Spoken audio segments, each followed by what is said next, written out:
জলাশয়ের শান্ত বুকে ভেসে চলে অবহেলা সুখে।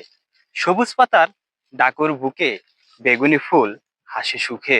আমরা ছোটবেলায় এই কচুরিপানা ফুল দিয়ে নানা রকম খেলা খেলতাম। কচুরিপানা ফুল বাংলার জলাশয়ের এক অবহেলিত সৌন্দর্য, যা তার বেগুনি নীল আভা দিয়ে নদীনালা সাজিয়ে রাখে। এই কচুরিপানা ফুলকে অবহেলার চোখে দেখা হলেও এই ফুল কিন্তু মোটেও অবহেলা করার মতো জিনিস নয়। আপনি জানলে অবাক হবেন, এই কচুরিপানার ফুল কিন্তু খাওয়া যায় এবং খেতেও অনেক সুস্বাদু হয়। কচু, ওল, ঘ্যাটকল কিন্তু এরই জ্ঞাতি ভাই। কচুরিপানা ফুলে রয়েছে প্রচুর পরিমাণ iron, vitamin A, B, C এবং ক্যালসিয়াম। কচুরিপানা ফুলের বড়া খুবই সুস্বাদু।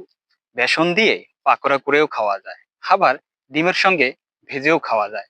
এটি মোটেও বিষাক্ত নয়, বরং খুবই উপকারী একটি খাদ্যপেয়। এই কচুরিপানা ফুলের বৈজ্ঞানিক নাম হচ্ছে আইকনিয়া ক্রাসিপেস। এই নামটি এসেছে প্রুশিয়ান রানীর নাম থেকে, কারণ রানী এই ফুলের রূপে মুগ্ধ ছিলেন। দেখা হবে আবার নতুন কোনো বিষয় নিয়ে। ততক্ষণ ভালো থাকবেন সবাই। আল্লাহ হাফেজ।